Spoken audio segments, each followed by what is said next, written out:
Attention engineer, restore the carrier to operational condition. Attention arsenal and aviator, deliver ammunition and resupply the Raptor air group. Here I am in the HMS Leander in a PvE scenario, Raptor Rescue. This is the second time I've played this scenario. The first time I was in my Cleveland and it ended up in complete disaster. So I jumped right back into another battle in my Leander and did 100% better. Although this is not a 5-star victory, it is only a 4-star victory, and I take full responsibility for this not being a 5-star victory, as we will get to that point at the end of the scenario and you will see what I mean. So right here, what I'm doing, obviously priority targeting the Minakaze, which is a big threat to the ships that we are escorting to the carrier Raptor, and because of their torpedoes. And now that the Furious Taco has come into view, I go ahead and target the Furious Taco. Our team right now has pretty good firepower, kind of slow on speed, and maneuverability is not quite there, as we have 3 battleships and no aircraft carrier.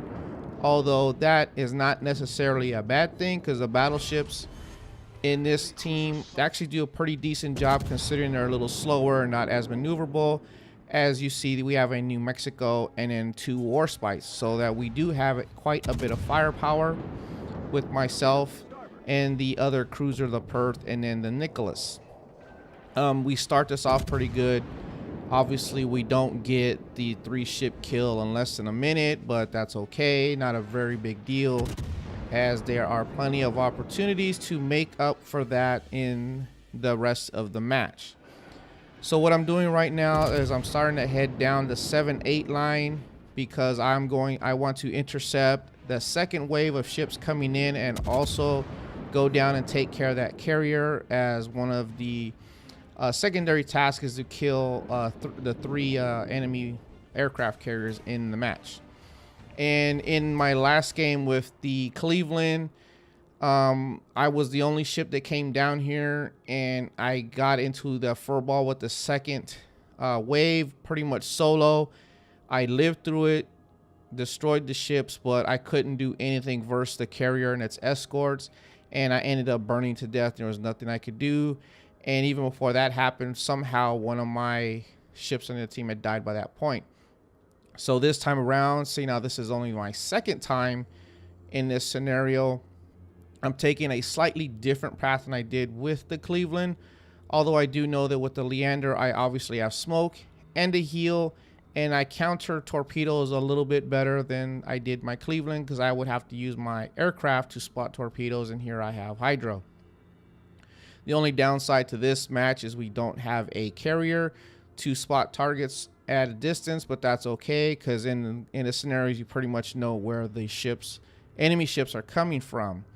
So I'm going to use the point of this island right here to try to engage 1 ship at a time. So you can see the first ship that I see come up is the Aoba, and my first couple salvos I am not leading far enough, and also my rounds are falling short, and I'm trying to just adjust rounds, and it takes me longer than it should. And it cost me a little bit here, as I take longer to kill this ship and do damage to it than I wanted to. But that is just my gunnery skills really letting me down at that point. I go ahead and take damage on my steering, but I'm not going to repair it, because I was already going to pop smoke. I'm at the angle I need to be anyway. I was slowing down. My rudder is pretty much stuck in the neutral position anyway, so I can go straight back and forth. I went ahead and popped hydro, because obviously I have torpedo ships out in front of me.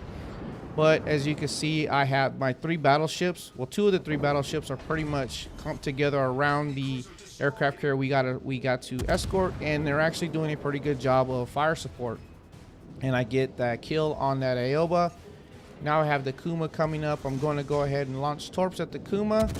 But you know what I've noticed, which is a good thing, and a lot of people have made comments about this, is the AI in these scenarios is very good at dodging torpedoes. It's almost like most of their ships have pseudo hydroacoustic on them, but I really don't mind that. I like that they can dodge torpedoes.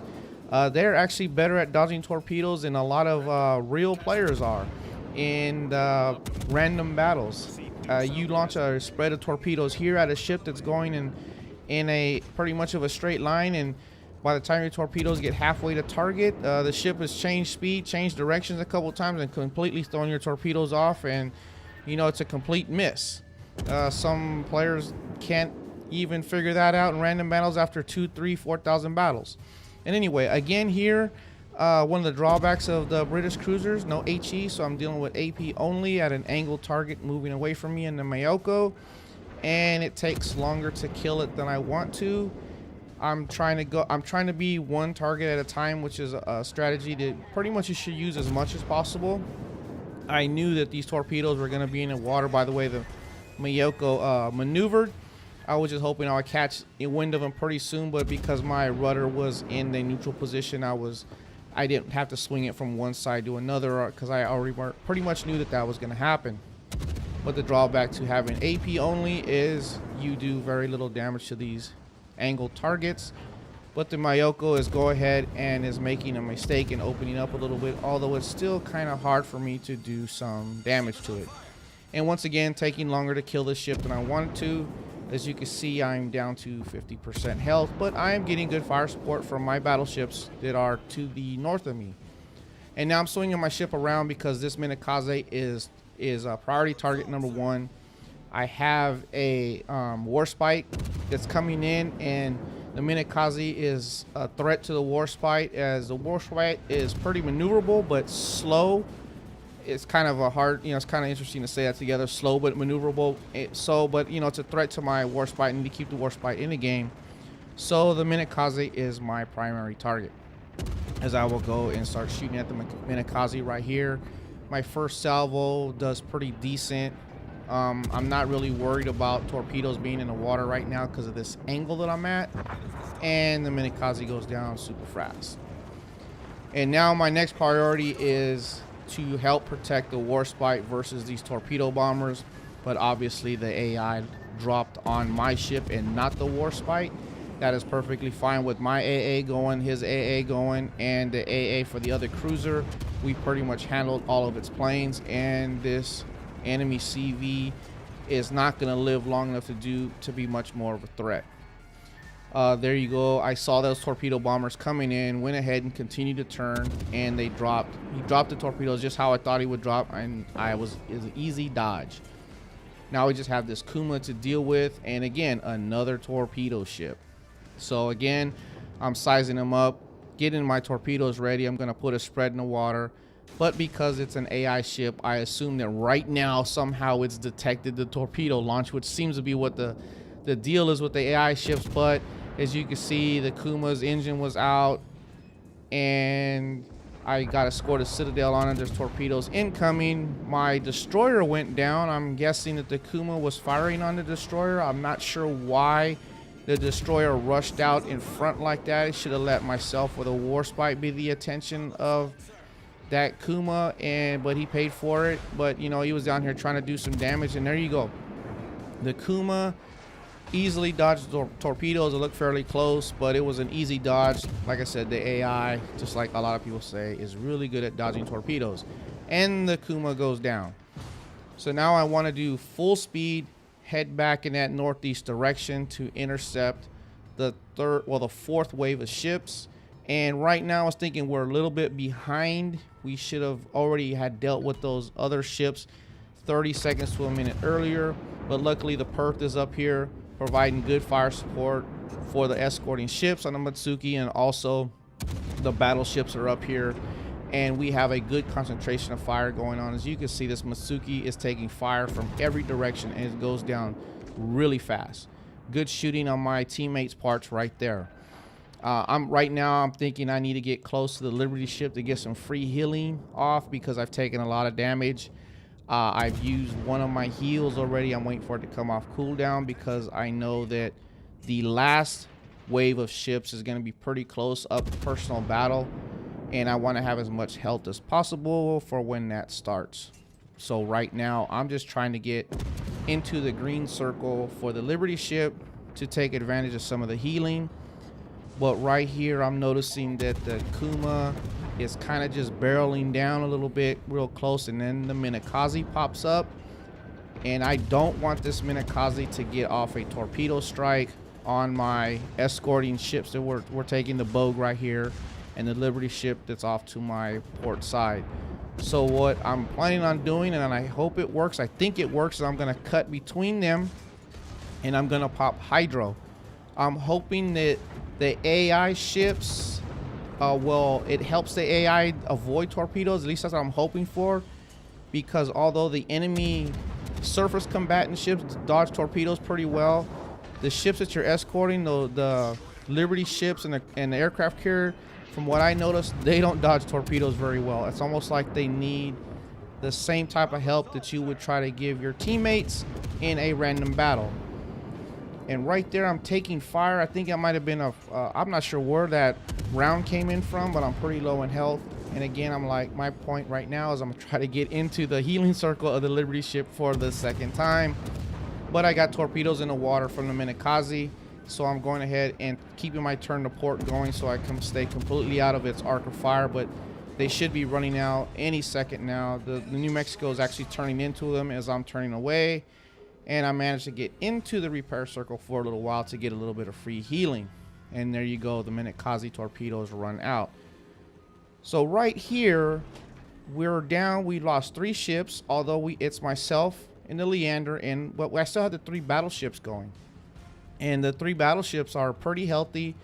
The Perth went down. Of course, you saw the destroyer go down. But like I said, we're pretty healthy right here. And I like that my New Mexico went ahead and went on the north side of the island from where the carrier is actually going to stop for a while for repairs.